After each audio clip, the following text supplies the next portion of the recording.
साल 2015 में भारत सरकार ने यह फैसला किया था कि 26 नवंबर को हर साल संविधान दिवस मनाया जाएगा। आप जानते हैं कि 26 नवंबर 1949 को भारत के संविधान सभा ने संविधान को अंगीकृत किया था। जब हम प्रस्तावना की अंतिम पंक्तियां पढ़ते हैं तो उसमें लिखा है कि दृढ़ संकल्प होकर अपनी इस संविधान सभा में आज तारीख 26 नवंबर 1949 को एतत् द्वारा इस संविधान को अंगीकृत, अधिनियमित और आत्मार्पित करते हैं। लेकिन संविधान के बारे में बहुत सी ऐसी बातें हैं जो 26 नवंबर 1949 और उसके बाद तक से जुड़ी हुई हैं और वो जानना हमारे लिए बेहद ज़रूरी है। भारत को जब आज़ादी मिली तो संविधान निर्माण का तेज़ी से काम किया गया, ड्राफ्टिंग कमेटी का गठन किया गया। लेकिन उससे थोड़ा पहले की बात करें तो सवाल है कि संविधान सभा के गठन के बारे में सबसे पहला विचार किसके मन में आया था? तो वो व्यक्ति थे एम.एन. रॉय। 1934 की ये बात है। 1935 में भारतीय राष्ट्रीय कांग्रेस ने पहली बार आधिकारिक रूप से संविधान सभा के गठन की मांग की और 1938 में जवाहरलाल नेहरू ने यह घोषणा की थी कि स्वतंत्र भारत के संविधान का निर्माण संविधान सभा ही करेगी। फिर उसके बाद 1940 का अगस्त प्रस्ताव, क्रिप्स मिशन, कैबिनेट मिशन, इसके बारे में आप सब जानते हैं।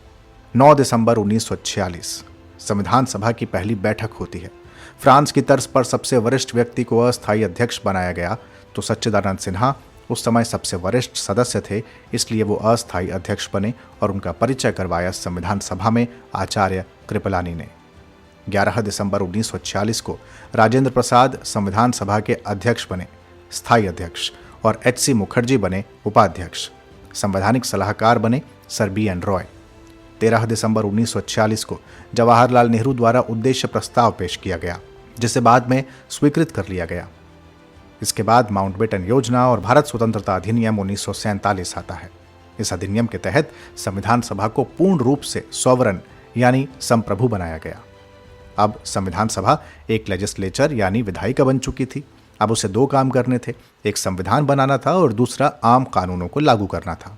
इस तरह से जब संविधान सभा की बैठक होती तो अध्यक्षता करते राजेंद्र प्रसाद, लेकिन जब वो संविधान सभा विधायिका बनकर काम करती तो अध्यक्षता करते जी.वी. मावलंकर।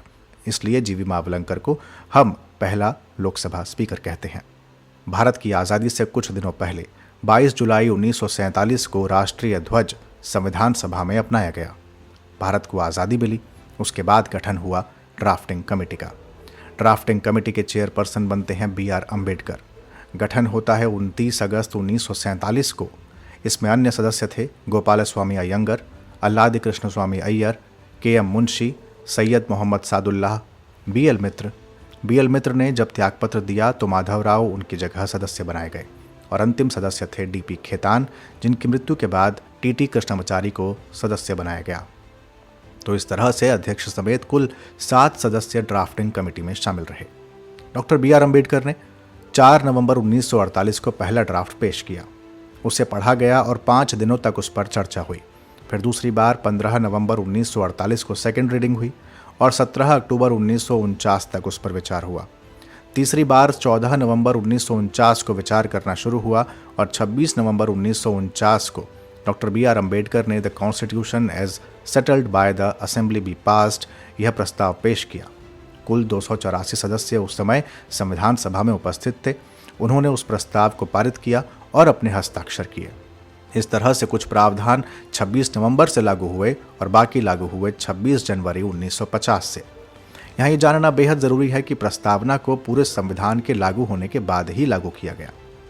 आपको ये जानकर हैरानी होगी कि संविधान की मूल प्रति हाथ से लिखी गई थी, किसी टाइपिंग का इस्तेमाल नहीं हुआ था। इस ओरिजिनल टेक्स्ट को प्रेम बिहारी नारायण रायज़दा ने लिखा था।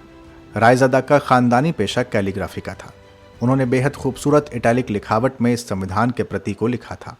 इसे लिखने में उन्हें 6 महीने का समय लगा और कमाल की बात है, जब उनसे पूछा गया कि आप इसका कितना मेहनताना लेंगे तो उन्होंने कहा कि हर पन्ने पर मेरे हस्ताक्षर हों और अंतिम पेज पर मेरे दादाजी का भी नाम जाए। केवल यही शर्त थी और उन्हें इसकी इजाज़त दी गई। संविधान के पन्नों पर जो चित्रकारी है वो की है आचार्य नंदलाल बोस ने। इसके अलावा प्रस्तावना पेज को सजाने का काम राम मनोहर सिन्हा ने किया, जो नंदलाल बोस के ही शिष्य थे। संविधान की मूल प्रति भारतीय संसद की लाइब्रेरी में आज भी हीलियम से भरे हुए केस में रखी हुई है। वैसे संविधान सभा की आमतौर पर आलोचना यह होती है कि वो परोक्ष रूप से चुनी गई थी वयस्क मताधिकार से नहीं, क्योंकि 1938 में नेहरू ने घोषणा की थी कि स्वतंत्र भारत के संविधान का निर्माण वयस्क मताधिकार के आधार पर चुनी गई संविधान सभा ही करेगी। लेकिन आलोचक इस बात पर सवाल उठाते हैं कि ये चुनी हुई संविधान सभा नहीं थी। दूसरा, कहा जाता है कि इस सभा में संप्रभुता का अभाव था, क्योंकि इसका गठन ब्रिटिशर्स के प्रस्ताव पर किया गया था, न कि भारत ने खुद अपने प्रस्तावों पर किया था। तीसरी आलोचना यह होती है कि इसमें ज़रूरत से ज़्यादा समय लिया गया, 2 साल 11 महीने और 18 दिन। हालांकि दूसरा तर्क यह भी है कि भारत का संविधान सबसे बड़ा लिखित संविधान है, इसलिए इतना समय तो लगना ही था। अगली आलोचना ग्रेनविल ऑस्टिन करते हैं कि संविधान सभा एक दलीय देश का निकाय थी, यानी सभा ही कांग्रेस थी और कांग्रेस ही भारत। इसमें अन्य दलों का अभाव था। एक आलोचना यह भी होती है कि यह हिंदुओं का निकाय थी और इसमें केवल एक बड़े समुदाय का प्रतिनिधित्व किया गया। आलोचनाएं अपनी जगह हैं, लेकिन भारत के संविधान की अपनी विशेषताएं भी हैं। जैसे ये सबसे लंबा लिखित संविधान है, बहुत सारे स्रोतों से वाहित है। जैसे ब्रिटेन से संसदीय स्वरूप लिया गया, विधायी प्रक्रिया ली गई, संसद के विशेषाधिकार लिए गए, अमेरिका से मूल अधिकार लिए गए, उपराष्ट्रपति का पद लिया गया, आयरलैंड से राष्ट्रपति की निर्वाचन पद्धति और डीपीएसपी लिए गए, फ्रांस से स्वतंत्रता, समानता और बंधुत्व का भाव लिया गया, ऑस्ट्रेलिया से समवर्ती सूची ली गई और जर्मन के वेमर कॉन्स्टिट्यूशन से लिया गया आपातकाल। दक्षिण अफ्रीका से संविधान संशोधन प्रक्रिया अपनाई गई और भारत सरकार 1935 अधिनियम से राज्यपाल का कार्यालय, न्यायपालिका और लोक सेवा आयोग का विवरण मिलता है। इसके अलावा भारतीय संविधान कठोर भी है, लचीला भी है, एकात्मक भी है, संघीय भी है, लेकिन संविधान में कहीं भी संघीय शब्द का प्रयोग नहीं हुआ, बल्कि अनुच्छेद 1 में राज्यों का संघ इसे कहा गया है। कहते हैं जिस दिन संविधान पर हस्ताक्षर हो रहे थे उस दिन खूब जोरों से बारिश हो रही थी और इसे सबने शुभ संकेत माना था। तो ये थी कहानी संविधान निर्माण की। और अब आज का सवाल। संविधान सभा में कुछ समितियां बनाई गई थी, जैसे प्रारूप समिति के अध्यक्ष डॉक्टर अंबेडकर थे, लेकिन advisory committee on fundamental rights के अध्यक्ष कौन थे? यानी मूल अधिकारों पर जो परामर्श समिति बनी थी उसके अध्यक्ष कौन थे? आपको ये उत्तर मुझे कमेंट बॉक्स में देना है। ध्येय आईएएस की ये तमाम पॉडकास्ट आप ध्येय आईएएस की वेबसाइट पर भी सुन सकते हैं। जल्द हाजिर होंगे नए कार्यक्रम के साथ। इजाजत दीजिए। नमस्कार।